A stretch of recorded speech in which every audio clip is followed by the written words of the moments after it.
Assalamualaikum warahmatullahi wabarakatuh. Alhamdulillah berjumpa lagi bersama saya Muhammad Roni di Suluh TV.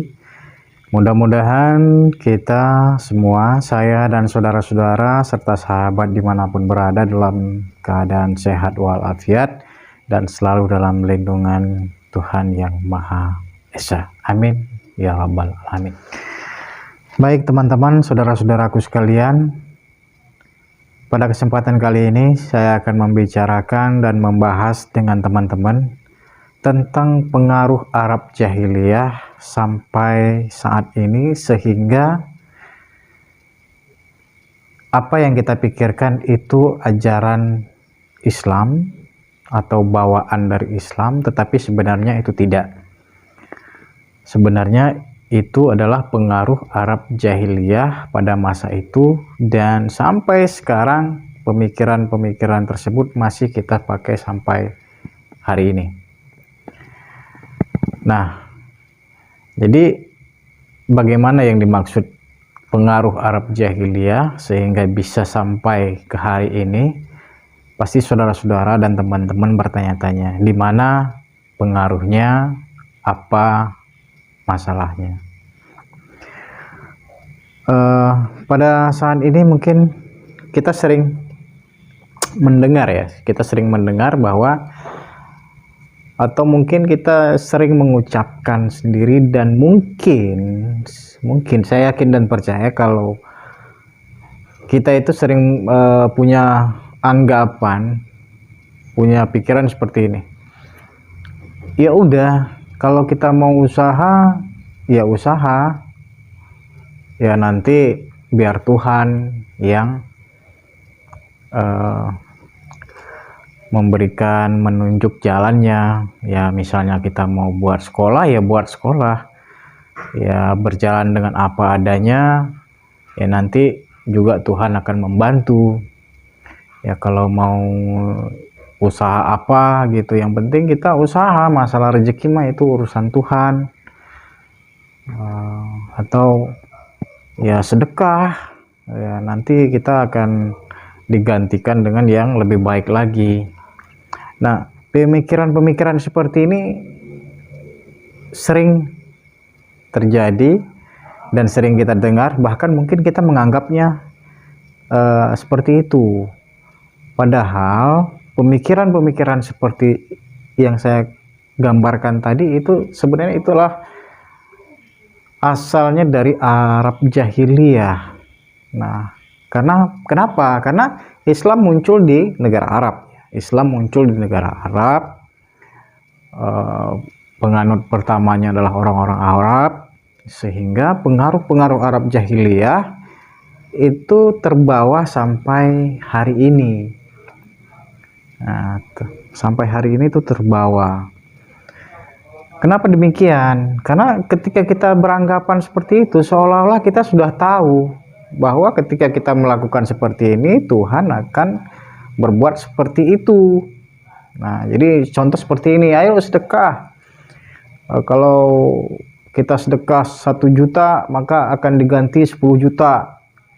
Kalau sedekah motor, akan digantikan dengan yang lebih baik lagi. Kalau kita sedekah mobil Avanza, maka akan diganti dengan Alphard. Nah, emang segampang itu? Apakah segampang itu? Apakah ketika kita melakukan sedekah seperti itu kita mengharapkan yang lebih baik? Terus ikhlasnya itu di mana? Nah, jadi seolah-olah kita bersedekah 1.000 dengan harapan kita mendapatkan 10.000. Emang di sini kita dagang atau gimana? Kalau kita dagang ya oke-oke aja, tapi ini kan namanya sedekah, ya berarti kita memberikan sesuatu yang menjadi milik kita kepada orang lain. Ya nggak usah berharap banyak, nggak usah berharap lebih. Jadi kalau kita udah sedekah ya sedekah. Jadi nggak usah beranggapan, oh kalau saya sedekah sekian ya dapatnya sekian. Nah, itu beda. Kalau udah seperti itu tuh beda. Itu namanya investasi, bukan lagi sedekah.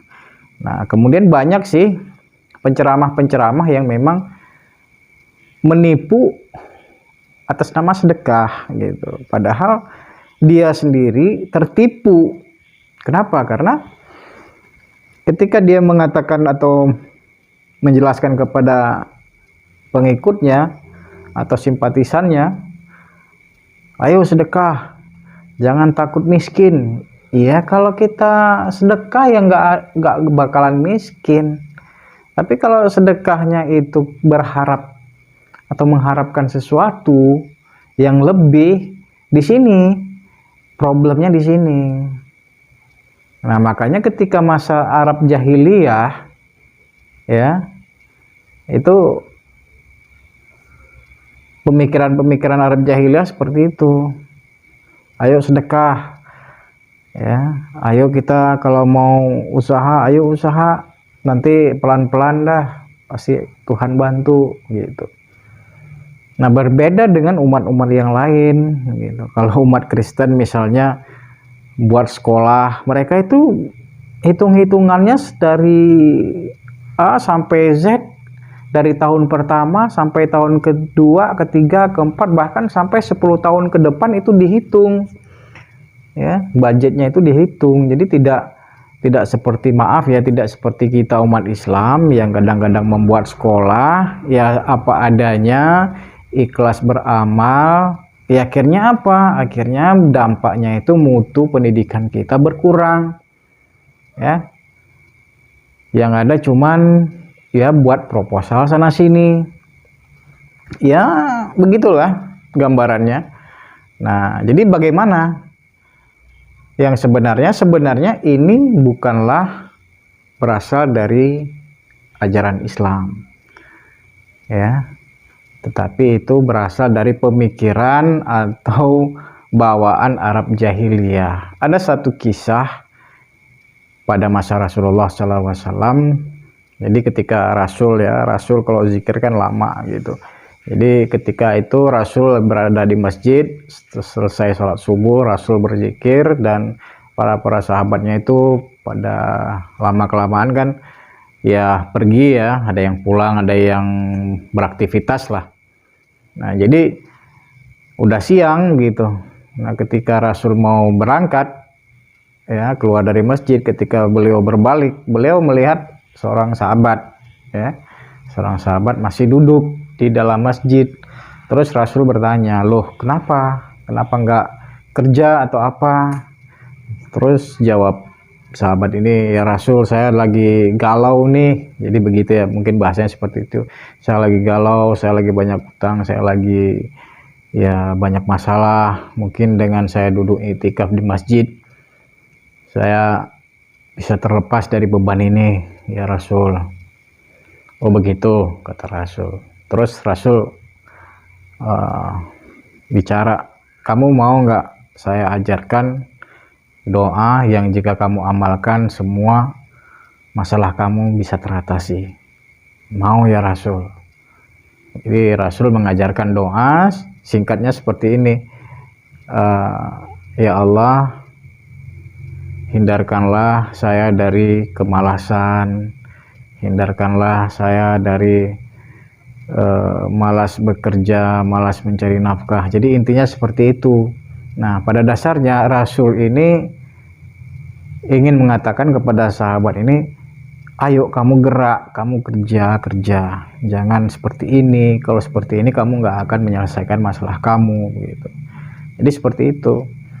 Nah, jadi karena memang pengaruh-pengaruh Arab jahiliyah itu sampai sekarang masih kita pegang, masih kita yakini bahwa ini pemikiran-pemikiran seperti inilah pemikiran dari Islam, padahal bukan. Ini cuman pengaruh ya, pengaruh Arab jahiliyah yang seolah-olah kita ketika kita mengatakan seperti itu, ayo kita buat ini, nanti ya biar Tuhan lah yang fikskannya, yang menyempurnakannya. Oke, memang benar Tuhan yang maha sempurna, tapi manusia ini kan diberikan kemampuan ya, kemampuan akal, pikiran ya. Jadi ya gunakan akal kita, gunakan pikiran kita ya untuk menciptakan satu peluang usaha, pekerjaan ya, yang memang semua itu kita kalkulasikan, kita rencanakan dengan sebaik-baik mungkin. Bukan kita harus mencontoh orang Kristen dihitungnya sampai sedetail mungkin hingga budgetnya tumbuh sampai ke masa depan, bukan, tidak harus seperti itu, tapi coba setidaknya kita pikirkan dengan matang apa usaha apa, pekerjaan apa yang harus kita kerjakan. Jangan ada lagi pemikiran bahwa ketika kita mengerjakan sesuatu, ketika kita menyedekahkan sesuatu, ujung-ujungnya bahwa ya udah Tuhan nanti akan membantu, Tuhan akan membalas, Tuhan akan ini, Tuhan akan itu, seolah-olah kita sudah tahu Tuhan itu akan membantu. Nah, jika kalau seandainya, andai kata, seumpama ya Tuhan tidak mau membantu atau Tuhan tidak membalas seperti apa yang kita inginkan, otomatis, secara otomatis kita akan kecewa. Saya kan udah usaha, ya, saya akan ndak ini ndak itu, saya udah sedekah, kenapa nggak diganti, kenapa nggak ada balasan. Nah, ini kan akan kecewa. Mungkin baru-baru ini ada kejadian ya, tuntutan dari para jamaahnya atau para pengikutnya Ustadz Yusuf Mansur, ya. Jadi Ustadz Yusuf Mansur kan seperti itu, asal setiap beliau ceramah ya pasti tentang sedekah gitu. Ayo sedekah, ayo sedekah, nggak bakal miskin kalau sedekah. Sedekah 10 juta dapat 100 juta. Ya, jadi pemikiran itulah yang ditanamkan kepada umatnya. Padahal kalau memang Ustadz Yusuf Mansur ini paham ya pola sedekah itu sendiri, beliau tidak akan seperti ini. Dan ini merupakan pemikiran yang memang nggak benar. Jadi harus direvisi kembali itu pemikiran seperti itu. Nah, jadi teman-teman sekalian, coba kita pikir sama-sama apakah memang yang saya bicarakan ini, yang saya diskusikan dengan teman-teman ini, ya, coba dipikirkan kembali apakah memang masuk akal atau tidak, ya kita pikir sama-sama. Kenapa? Karena inilah yang membuat kita itu malas, ya, umat Islam itu malas karena memang ya begini, ya udah saya berharap apa adanya deh. Yang penting saya ini banyak ibadah, ya bagus, ibadah itu banyak, ya. Saya berharap apa yang Tuhan berikan kepada saya itulah yang terbaik. Oke, memang benar, apa yang Tuhan berikan itu yang terbaik. Tapi kalau kita nggak mau usaha, ya gimana Tuhan mau berikan, kan seperti itu. Jadi ada sebab dan akibat. Jadi sebabnya kita berusaha, akibatnya kita mendapatkan sesuatu.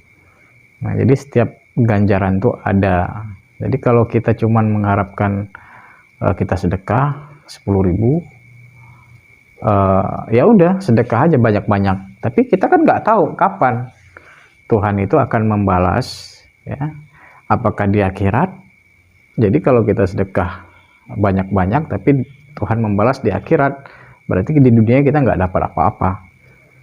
Nah, akhirnya kita timbullah kekecewaan. Akhirnya ada tuntutan dari jamaah Ustadz Yusuf Mansur, ya, bahwa Ustadz Yusuf Mansur telah menipu para jamaahnya. Ya, mungkin cuman ini yang bisa saya sampaikan. Mudah-mudahan apa yang saya sampaikan ini bisa menjadi manfaat, bisa menjadi pengalaman kita bersama. Kita bisa sharing-sharing pengalaman dan pengetahuan, dan jika ada yang salah atau yang tersinggung dengan kata-kata saya mohon maaf.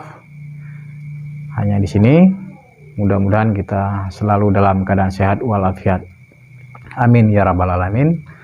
Billahi taufiq wal hidayah. Assalamualaikum warahmatullahi wabarakatuh.